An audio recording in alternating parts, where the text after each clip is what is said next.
Social మీడియాలో ఓ video తెగ viral అవుతుంది. ఉత్తరప్రదేశ్ బులంద్ షహర్లో ఈ ఘటన చోటు చేసుకుంది.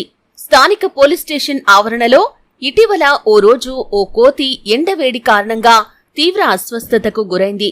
స్టేషన్ ఆవరణలో చలనం లేకుండా పడి ఉన్న కోతిని చూసిన ఒక పోలీసు చలించిపోయాడు.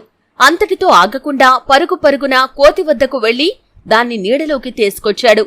అనంతరం కోతిని పడుకోబెట్టి వీపుపై, ఛాతిపై గట్టిగా ప్రెస్ చేస్తూ సిపిఆర్ చేశాడు. ఇలా చాలాసేపు కోతి ఛాతిపై ప్రెస్ చేసిన తర్వాత నీళ్లు తాగించాడు. ఈ విధంగా అతను చాలాసేపు చేసేసరికి కోతి స్పృహలోకి వచ్చింది. చివరిగా కోతి తలపై నీళ్లు పోసి కోతిని అటూ ఇటూ నడిపిస్తూ ఆడించాడు. కోతి కూడా ఫైనల్ గా ఎంతో హుషారుగా కనిపించింది. కోతి ప్రాణాలు కాపాడిన పోలీసును స్థానికులందరూ కూడా ప్రశంసలతో ముంచెత్తారు. కాగా ఈ వీడియో ప్రస్తుతం సోషల్ మీడియాలో తెగ వైరల్ అవుతోంది.